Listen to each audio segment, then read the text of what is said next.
Welcome back on board with Tech Attack. Today, we're booked to take off into the world of travel technology. Now, we all agree that going on holidays is one of our favorite things to do. But have you ever thought about the digital infrastructure that makes it all possible?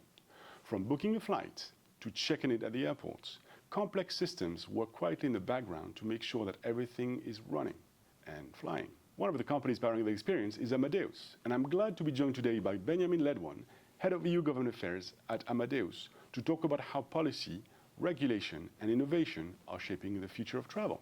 Ben, welcome. Thank you, Thomas. Pleasure to be here. So Ben, for those who might not know about Amadeus as a company, can you tell us more about the company and the role you play in the travel and technology ecosystem?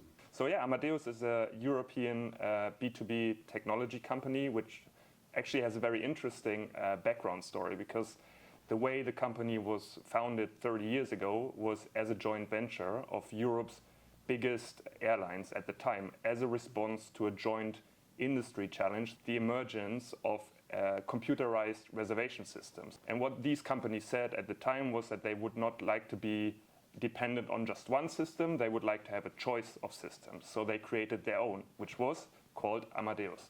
So that is a little bit the genesis of the company. So moving fast forward, by now there are over 20,000 people working for Amadeus, more than half of which work in Europe.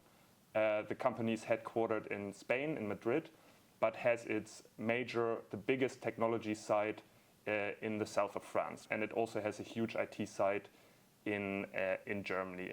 Mm-hmm. Oh, that's great. And Amadeus is often described at the intersections between travel and technology innovation. Indeed.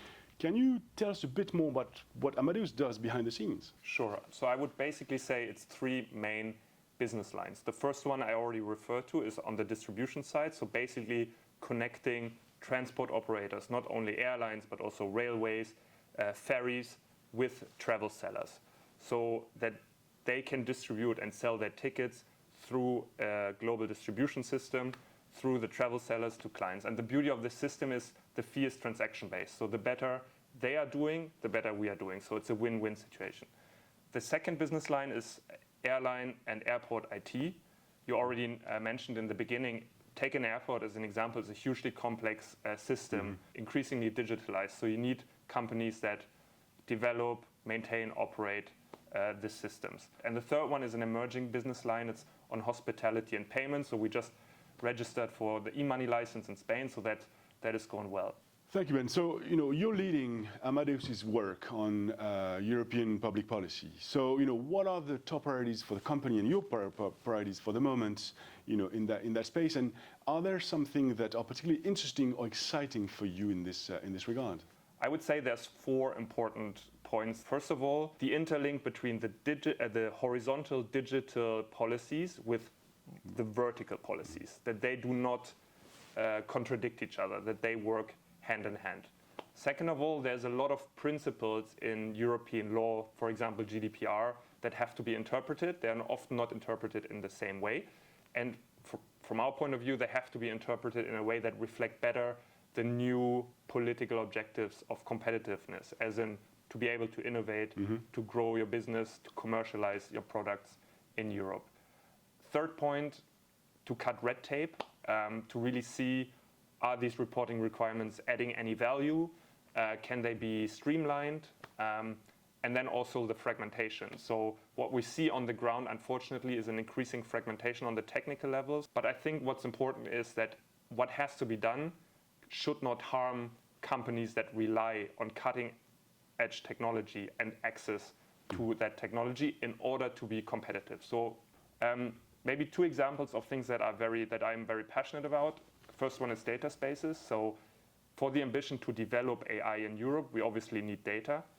Amadeus is a key technology provider in one of the big data spaces, EONIX, that brings together a lot of operators, entities from the transport and tourism space. So to give you one example, there's a concrete use case where different airports and transport operators come together to share timetables and real life data, so that as a user, you would see if your train or your flight is delayed, it would have an impact on connecting flights and so on. And in the future, you might even think about rebooking automatic rebooking. So that's all technologically feasible. It's all about sharing data. Second example is digital identities. For me, again, a very good example where close public-private partnerships can be translated into very concrete operational use cases. So we have 2 successful pilots at the moment with our partners of Lufthansa and Finnair, where the digital wallet can be used for check-in. And I think this is a good example of good public-private partnership, because EU policy has actually enabled us to move ahead. So now all these things have to be interoperable.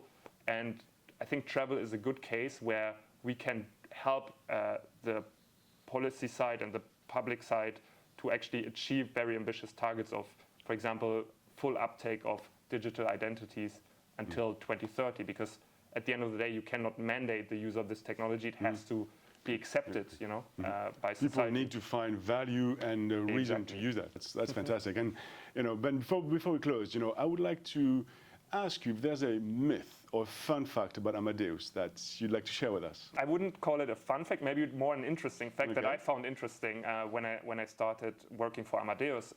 I wasn't aware how broad the geographic scope is where Amadeus is active. So covering 97% of the world, being active in more than 190 countries, often with offices on the ground, because basically we have to keep a good relationship, a good contact with travel sellers that can be often brick and mortar on the ground, but also the transport operators. Ben, thank you very much for being with us today. My pleasure. And thank you all for watching, and we look forward to seeing you in another episode of Tech. Safe travels.